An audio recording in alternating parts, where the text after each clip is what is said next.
જય માતાજી મિત્રો, અત્યારે હું ટીવી જોઉં છું. ટીવીમાં અત્યારે કાંક નવું આવ્યું છે તો એ જોઉં છું.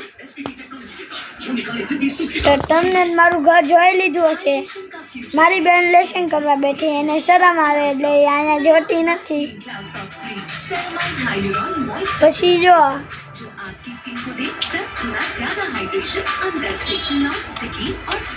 મારથી કાંઈ ભૂલ થઈ હોય તો ભાઈ માનીને માફ કરી દેજો.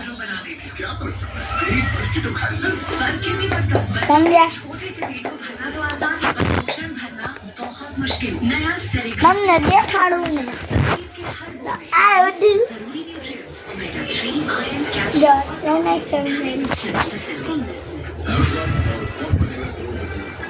આ કાંક નવું આવ્યું છે, હું તમને દેખાડું.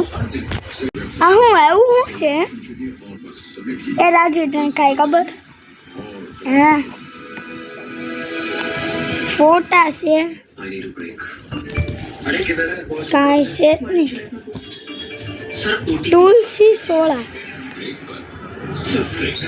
અરે યાર કાઢ પડવું બેકારની વસ્તુ હતી યાર. ખાલી એમ કે છે કે સોડા પીવા આવવા. સોડા તો અહીંયા બનાવે કે એટલે સોડા નહીં, શરબતો. શરબતી સોડા કહેવાય. ને જો નવો આવ્યો છે તમને, આ નવું આવે છે ને આની જેવું એક પાછું નવું આવે છે. એ ગણેશ ભગવાનનું છે. તો હું તમને દેખાડીશ જ્યારે આવશે ત્યારે. તો તમને વિડીયો સારો લાગ્યો હોય તો કમેન્ટ એટલે લાઈક કરી દેજો. હવે કાલે મળે આપણે. તો બાય.